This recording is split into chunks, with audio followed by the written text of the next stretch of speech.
The difference between knowledge and understanding is action.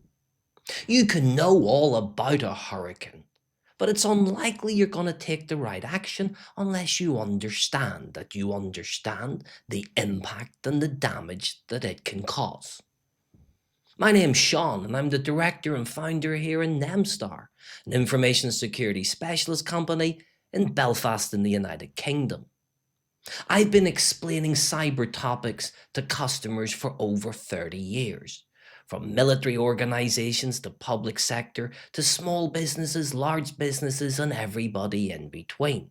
I've been helping their staff and their board understand cyber because it's really important that you do understand it.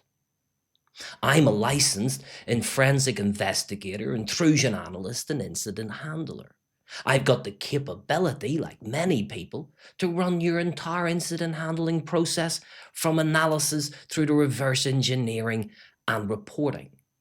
However, I also have the ability to go into your board and explain exactly what's happened in a way that they can understand. Because if they can understand what we're doing and why we're doing it and how we're doing it, the right decisions become obvious. So, if you need to understand it, join me, I'll explain it. So what are we going to cover on this session? What are we going to explain today? Well, we're going to try to explain what I think are 3 cyber risks CEO cannot afford to ignore this year in 2025. We're not going to make it easy, however. We're not going to pick the obvious things that you will probably already have on your radar, that you're probably already thinking about. I don't know, AI, quantum computing, and supplier risk. We're not going to cover the obvious stuff. We're going to go left field. We're going to look at something a little bit more esoteric. The 3 things I'd like to explain, the 3 cyber risks I'd like to explain that you can't ignore this year are symbiotic consulting, a lack of momentum, and dysfunctional governance. So why do I want to cover those? So let me explain symbiotic consulting to you. So consultants, we all need them. I hope you do. I'm one of them. Consultants are there for a very specific reason. When you do not have sufficient skills, expertise, or bandwidth internally, you bring in the consultants. When you need that extra help and support, when you need that expertise that you cannot afford or do not have in your team, you bring them in, and they perform an adequate job a lot of the time. However, it's supposed to be a short-term temporary solution. It's not supposed to replace internal staff or internal capability. Think about your consultant relationships. Have you been monitoring the costs over 2024 of your consultancy? What's happening? Is it gone up or down? It's only going to go in one way, isn't it? You see, if you've got to a stage where you depend on the consultancy to deliver core service, that you would miss it if it was not there, then you have crossed the threshold of using consultancy as a useful practical service into a symbiotic relationship. You are dependent on them and they become dependent on you for your monthly income. It's a symbiotic relationship. The problem, of course, is they're bleeding us dry. They're more like a parasite than a symbiotic relationship.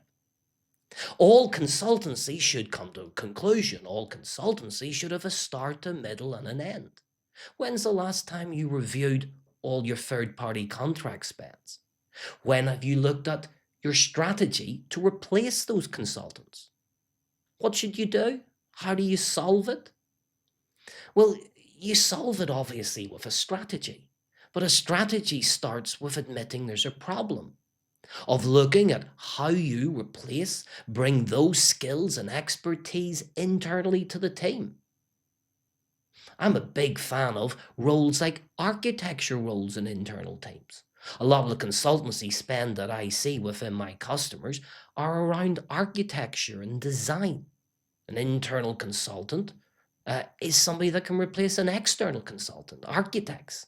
What's your plan to deal with Symbiotic Consultancy, to try to reduce your reliance on that cost expenditure on your external entities?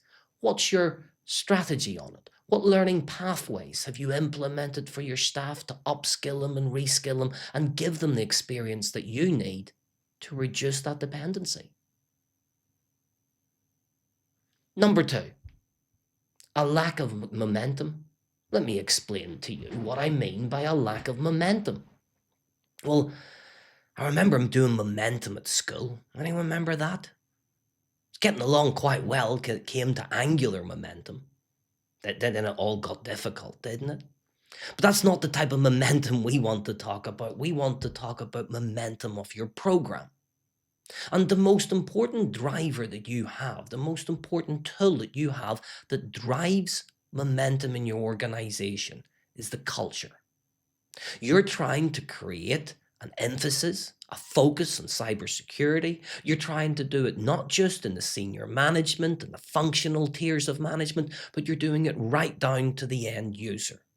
It's your awareness training programs.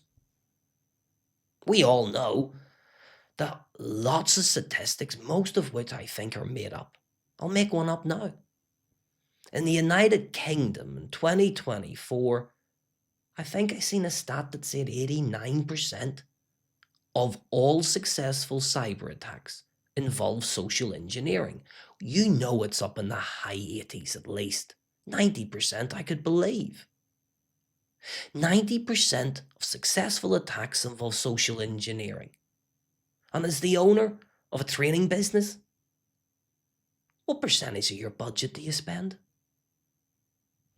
10%? There's not a chance of getting 10% of one of our customers. We wouldn't even get 1%. Maybe 0.1% if you're lucky.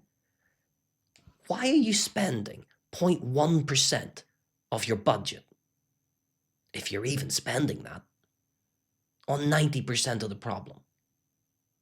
Yeah, when you say it like that, there's not much rational or logical argument for it.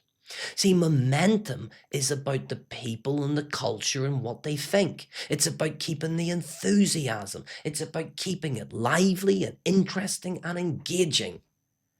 I delivered training courses during the day to lots of different customers all over the world. And some of the topics you deliver are really interesting. I'm writing an advanced malware analysis course for one of our law enforcement customers. But some of them are corporate governance or risk, compliance. It's really hard to keep those interesting, but it's still something we must do. There are lots of ways that you can inject momentum back into it. Think about it. Are you still doing the same things you did last year? Are you still showing them the same videos, the same phishing attacks? Did you do the same things last year for Cyber Month in October that you did the year before and the year before that? Momentum sometimes is about re-energizing. It's about re-enthusing. It's about sticking a little bit of jazz in. There's lots of ways that you can jazz up your programs. You can have guest speakers, competitions, gamified systems. You can give away prizes. You can hand out points. Carrots always work better than sticks, don't they? So one of the cyber risks I don't think you can ignore is a lack of momentum in your awareness program. You need to invest, you need to think, you need to have a strategy behind it. So that's 2 down, 1 to go. The final thing we're going to explain on this session is my favorite thing in an audit: dysfunctional management, dysfunctional governance. It's my favorite ignored cyber risk. I did a whole podcast on cyber culture, starting with CEOs, and it was all about trying to change culture from something that you must do to something that you should do. So I'm not going to repeat it, have a wee listen on. But dysfunctional governance is when management sits back and thinks, IT's going to solve the problem. All he needs another firewall, another antivirus, another box with blue LED flashing lights. One more box with blue LED flashing light fixes, solves, removes my worry. I'm not concerned with it. We know that's not exactly true. We know that we can never solve the problem. But in dysfunctional governance, the business isn't really on board. It doesn't really accept the problem, and it doesn't look at the problem as an opportunity to make our business better, to give us a competitive advantage, to give us an advantage against our competitors. That's when it's something that should be done, not something that must be done. The thing is, it's your job to fix this. As an information security manager or senior person within a company who's in charge of this, your job is not just firewalls, IDSs, SIEMs, and XDRs. Your job is to create, like every business manager, the processes, the policies, the methods, the roles, the responsibilities. You need to build out the business solution. It's your job to make sure there's not dysfunctional management. What are you going to do? Well, when you have a problem, the first thing you do is a gap analysis. We'll do one of the sessions on a gap analysis. It's one of my favorite tools. Create a snapshot of where you'd like to be with good governance. Do an audit of where you are, and that's the basis of a strategic plan.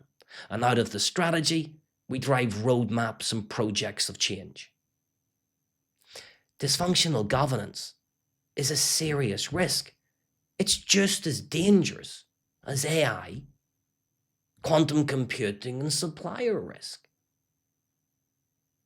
On this session today, we tried to explain 3 risks I don't think you can afford to ignore. And instead of picking obvious topics, we went for symbiotic consultancy, your dependency on consultants.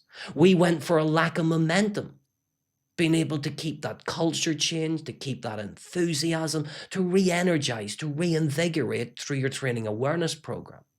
What's your strategy? When's the last time it was refreshed? And finally, dysfunctional governance. As an information security leader, it's our job to make sure that management is structured correctly, has the right experience, backgrounds, and skills, that we create the committees and support and non-executive director roles to support that. We design change in order to implement good governance, changing from things that we must do to things that we should do. And I suppose if you want to be really panicky, we just added 3 new things to the list of podcasts we got to do. Somebody's bound to now ask for AI, quantum computing, and supplier risk ones. Don't know if we're ever going to finish these sessions. Folks, I really do hope you enjoyed it. Okay, don't forget, if you did like it, do the social media things, follow us and all of that. Help get my marketing team off my back. Okay, from me, however, 2 things. Hope you learned something. Hope you enjoyed. If you did, maybe you'll consider joining me again. Thank you. See you later.